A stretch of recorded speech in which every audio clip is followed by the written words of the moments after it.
ఇది చాలా కీలకం అధ్యక్ష.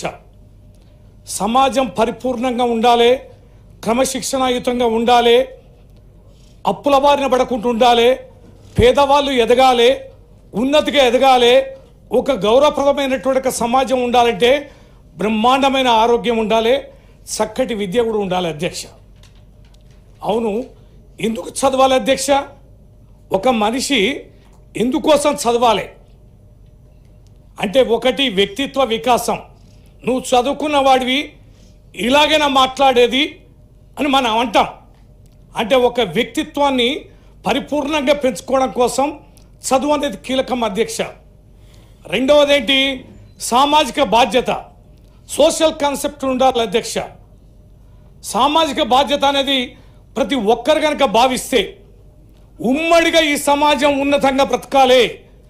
చట్టం ఏదైతే చెప్తుందో దానిని అనుసరించాలి, మనిషిని గౌరవించుకోవాలి, అన్ని రకాల బాధ్యతల్ని ఈ సమాజంలో బాధ్యతాయుతంగా నిర్వర్తించాలంటే ఖచ్చితంగా చదువుకొని తీరాలనే అభిప్రాయం ఉండాలి అధ్యక్ష. చదువుకొని ఉండాలి. మూడోది ఏంది అధ్యక్ష?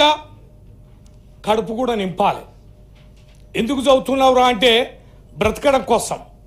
ఎవరమైనా చదువు అనేది ఖచ్చితంగా ఉపాధి అవకాశాలని, ఉద్యోగ అవకాశాలను కల్పించాలి అధ్యక్ష. ఈ లక్ష్యాలను ఒక్కసారి నెమరు వేసుకుంటే మనం ఎంత దూరంలో ఉన్నాం అధ్యక్ష? వ్యక్తిత్వ వికాసాలు పరిశీలిస్తే ఇవాళ చాలామంది స్కూల్ పేరెంట్స్ గజ వణికిపోతున్నారు అధ్యక్ష. స్కూళ్ళల్లో పిల్లలు ఏమవుతున్నారు, ఏం అలవాట్లకు గురవుతున్నారు, ఏ రకాల స్నేహాలకు అలవాటవుతున్నారు, వాళ్ళు ఏం తింటున్నారు, ఏం తాగుతున్నారు, డ్రగ్స్ వస్తున్నాయా, ఏ రకమైనటువంటి బంధాలు స్నేహాలు ఏర్పరచుకుంటున్నారు.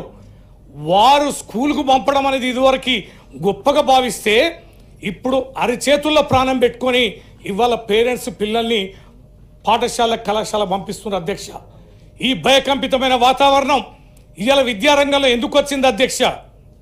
ఒక లాంగ్ టర్మ్ విజన్ అనేది లేకపోవడం, ఒక దూరదృష్టి అనేది లేకపోవడం, ఈ మానవీయ వనరులని కొన్ని సంవత్సరాల వరకు ఎట్లా సద్వినియోగం చేసుకోవాలి, ఏ చదువు చదవాలి, ఏ పని నేర్పాలి, ఏ పని సమాజంలో అవసరం ఉంది, ఆ పని నేర్పే వ్యక్తులని మనము తయారు చేయాల్సిన బాధ్యత ఈ ప్రభుత్వాల పైన ఉంది అధ్యక్ష. లాంగ్ టర్మ్ విజన్ ఎక్కడ ఉంది అధ్యక్ష? ఎక్కడ చూస్తున్నాం అధ్యక్ష? నేనైతే నాకు రాజకీయంగా కూడా చాలా అనుభవం ఉంది.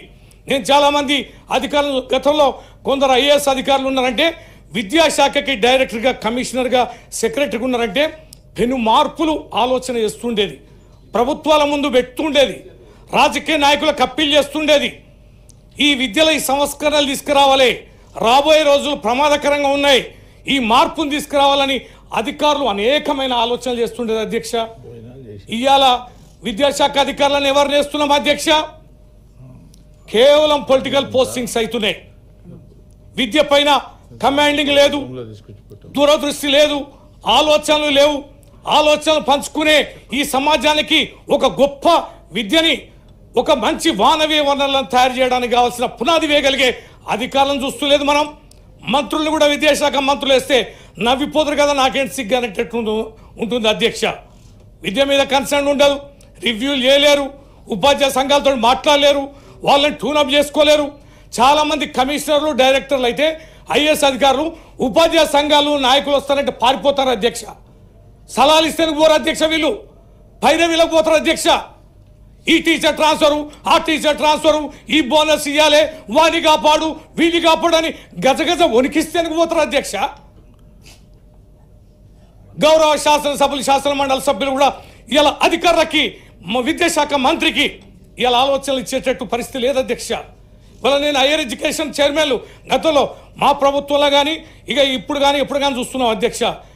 పొలిటికల్ పోస్టుల అధ్యక్ష, రాజకీయ దర్బార్ల అధ్యక్ష. హైయర్ ఎడ్యుకేషన్ పోతే ఆడ నిపుణులతో చర్చలు ఉండవు అధ్యక్ష, మేధావులతో చర్చలు ఉండవు అధ్యక్ష. ఏ పాఠ్య ప్రణాళికలను పెట్టాలి, పాఠశాలలు ఎట్లా కురవడిపోతున్నాయి, యూనివర్సిటీలో ఎట్లా లోపాలు వస్తున్నాయి, ఇంటర్మీడియట్ ఎడ్యుకేషన్ ఏం చేయాలి, డిగ్రీ కాలేజ్ ఎడ్యుకేషన్ ఎట్లా చేయాలి, ఈ వ్యవస్థలు మరి మనగడ కొనసాగేలా లేవు, ఎటు డైరెక్షన్ తీసుకుపోవాలి ఆలోచన చేసే చైర్మన్లని, వైస్ చైర్మన్లని, సిబ్బందిని నియామకం చేస్తున్నాం అధ్యక్ష. రాజకీయంగా పనిచేస్తూనే ఎక్కడో కాడు ఉందని తీసుకుపోయి సీట్ల కూర్చోబెడితే ఎటు పోతున్నాం అధ్యక్ష. ఇవాళ మన ఉపాధ్యాయ ఎమ్మెల్సీలు మాట్లాడిన అధ్యక్ష, సుదీర్ఘంగా విన్న అధ్యక్ష. కొద్దిగా మా అవి రఘువత్సవ రెడ్డి గారు కొద్దిగా నాకు కనెక్టెడ్గా దగ్గరగా మాట్లాడాను. కొంచెమన్నా బెంచీలు లేవు, కుర్చీలు లేవు, టీచర్లు లేవు, రూములు లేవు, అన్నీ ఇస్తాం అధ్యక్ష. వాడు ఏం చేయాలి అధ్యక్ష? నేను మధ్యన నా ఇన్స్టిట్యూట్లో నేను ఒక విద్యార్థి కాలేజీకి రావడం అధ్యక్ష. వాడిని ఆపి ఒక 6-7 నెలల క్రితం ఆపి వాడిని ఎందుకు రావడం లేదని చెప్పి నేను కర్ర పట్టుకొని దండిస్తే, అవును సార్ నేను పాస్ అవుతా సార్ అన్నాడు. పాస్ అవుట్ కాదు కదరా, నువ్వు రోజు కాలేజీకి రావాలి, పాస్ అయితే చాలు కదా సార్ అన్నాడు. పాస్ కాదురా, నువ్వు బాగా చదివి ఏం చేయాలి సార్ అన్నాడు. నా ముందు మా ఊళ్ళో చాలామంది చదువుకున్నారు సార్, పోరంబొగ్గ ఊళ్ళో కూర్చుంటారు సార్, మంచి మార్కులు వచ్చినాయి సార్, డిస్టింక్షన్లు, ఏం చేయాలి సార్ అని. అధ్యక్ష, ఒక్కసారికి అశోక్ నగరం, ఈ వెంగళరావు నగరం, ఈ ఎస్ఆర్ నగర్ పోదాం అధ్యక్ష. ఎన్ని వేల మంది విద్యార్థులు, యువకులు, పోస్ట్ గ్రాడ్యుయేట్స్, పిహెచ్డీలు కోచింగ్లు తీసుకుంటారు అధ్యక్ష. ఊర్లో వదిలేసి ఊళ్ళో ఉండలేక, పెళ్ళిళ్ళు చేసుకుంటే భార్యలకు జవాబు చెప్పలేక, అమ్మాయికి భార్య పిల్లల్ని అప్పచెప్పి కోచింగ్ సెంటర్లలో 30-35 ఏళ్ళు 40 ఏళ్ళు అయినా లక్షలాది మంది యువకులు కోచింగ్ తీసుకుంటారు అధ్యక్ష. ఇలా మనం రాజకీయంగా చూస్తాం అధ్యక్ష. ఏ ఊరు పోయినా గ్రాడ్యుయేట్లే, పోస్ట్ గ్రాడ్యుయేట్లే, బీఈడీలు, టీటీసీలు, ఐటీఐలు, పాలిటెక్నిక్. ఐటీఐ చేసేవానికి, ఎలక్ట్రీషియన్ చేసేవానికి ఎలక్ట్రికల్ పని రాదు, క్రాఫ్ట్ వర్క్ చేసేవానికి క్రాఫ్ట్ రాదు, ప్రింటింగ్ స్టేషన్ చేసేవానికి ప్రింటింగ్ స్టేషన్ రాదు. ఏంది అధ్యక్ష? పాలిటెక్నిక్ కాలేజీల వైభవం చూసేది అధ్యక్ష. ఒక్కసారి గమనించండి అధ్యక్ష.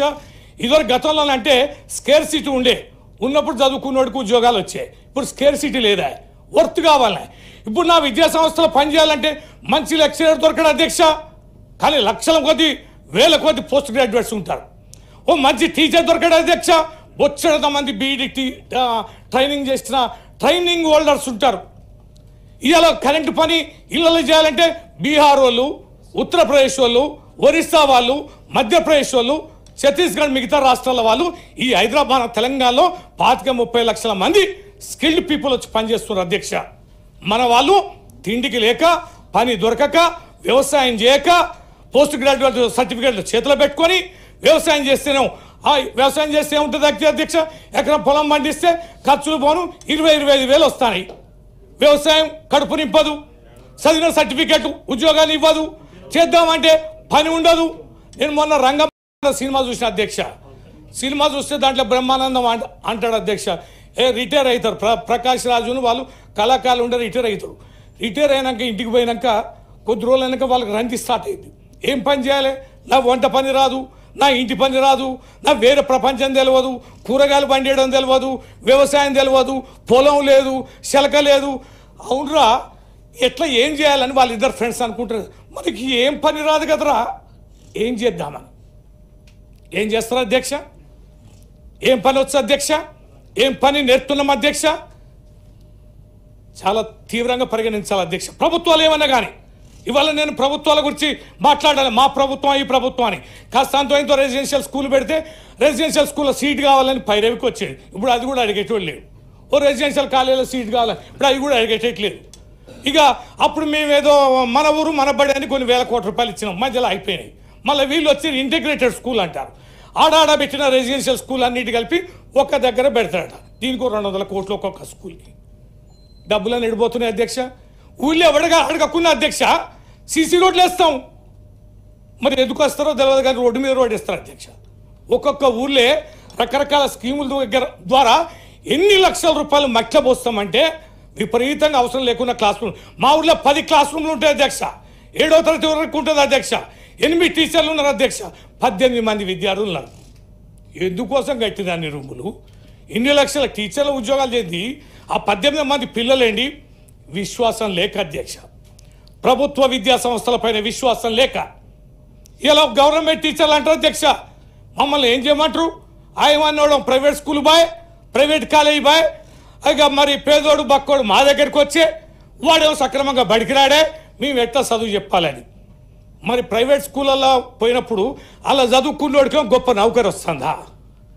ఏముంటుంది అధ్యక్ష? కొద్దిమంది పెద్ద ఇంజనీరింగ్ కాలేజీలో బాగా 10 లక్షలు ఇది డొనేషన్ తీసుకునే కాలేజీలో చేస్తారట. ఎందుకు 10 లక్షలు కట్టి సంవత్సరానికి 2.5 లక్షలు కట్టి ఫీజు కట్టి ఎందుకు చేస్తున్నామంటే క్యాంపస్ సెలక్షన్లు ఉంటాయట కదా. కొన్ని ఇంజనీరింగ్ కాలేజీలు క్యాంపస్ సెలక్షన్ల కోసం వందలాది ఇంజనీరింగ్ కాలేజీలు చదివిన వాడికి ఇవాళ రూపాయి పని దొరకదు. ఇవాళ యూనివర్సిటీల అధ్యక్ష ఎంత ఘోరంగా ఉన్నాయి అధ్యక్ష. యూనివర్సిటీలలో ఏలు పెడతామంటే గవర్నమెంట్లకు భయం, ప్రక్షాళన చేయలేరు. వాళ్ళు చదువుకున్న పిల్లలు ఎంతకాలం నుంచి ఉంటున్నారు, ఎన్ని కోర్సులు చేస్తున్నారు, వాళ్ళ వయసు ఎంత, వాళ్ళకి బతికి ఎట్లు ఇవ్వాలి, వాళ్ళకి ఉపాధిని ఎట్లా కల్పించాలి, ఏం కోర్సులు అక్కడ ప్రవేశపెట్టినాం, ఆ కోర్సులు వాళ్ళ కడుపు నింపుతాయా, వాళ్ళు యూనివర్సిటీ నుంచి బయటకు వస్తే ఎక్కడ పోవాలి, ఎక్కడ పోతున్నారు అధ్యక్ష, మొత్తం రాజకీయాలకు వస్తారు అధ్యక్ష. ఊరు పోయి ఏం చేస్తారుగా, ఖాళీగా ఉండి ఓ కద్దరంగా వేసుకొని జై తెలంగాణ లేకపోతే జై కాంగ్రెస్, జై బీఆర్ఎస్, జై బీజేపీ అని తిరుగుతున్నారు అధ్యక్ష. చాలామంది కోర్టులకు పోతే ఒక 20 మంది సరిపోయే మండలం చిన్న స్థాయి కోర్టుల 100 మంది లాయర్లు ఉంటారు అధ్యక్ష. ఎంతమంది మీ బార్ల సభ్యులు ఉన్నారంటే 100 మంది ఉన్నారు. ఇంతమంది ఎందుకు లాయర్లు ఉన్నారంటే ఏం లేక, ఏం కోటేసుకుంటే గౌరవం కదా, బతుకు సంగతి తర్వాత లా చేస్తారు అధ్యక్ష, పీజీలు చేస్తారు, పిహెచ్డీలు ఎంతమంది ఉన్నారు అధ్యక్ష, వేల మంది పిహెచ్డీలు ఉన్నారు.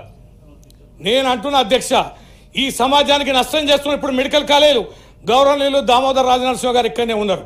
అయ్యా ఒకసారి నేను ఈ మధ్య నా అనుభవాలు చెప్తాను. పెద్ద 3-4 కార్పొరేట్ హాస్పిటల్కి నేను పేషెంట్ల పరామర్శిస్తేందుకు పోతే అక్కడ ఒక్కరిని పరామర్శిస్తే పోతే 10-20 మంది కలుస్తారు అదే ఆ మంత్రి గారు. కలిస్తే ఏంది ఈడున్నారంటే వాళ్ళు బోర్ల కాళ్ళ మీద మరి ఏడవడం, 10 లక్షలు 15 లక్షలు 20 లక్షలు ఫీజు వాళ్ళు హాస్పిటల్ కట్టుకుంటూ పుస్తలమ్మి ఇళ్ళమ్మి భూములు కుదోబెట్టి ఎందుకోసం ఇంత, మన గాంధీ ఉంది కదా, మన నిమ్స్ ఉంది కదా, మన ఉస్మానియా ఉంది కదా అంటే వాళ్ళు అంటారు అధ్యక్ష ఆడిపోతే బతుకుతామా, ప్రాణమైతే ఉండాలి కదా అని పైకి అంటూ వాళ్ళు బతికి వస్తారు అధ్యక్ష. ఈ హాస్పిటల్ ఫీజు కట్టక రోజుకి 1 లక్ష నుంచి 1.5 లక్ష ఉంటుంది గౌరవ మంత్రి గారు.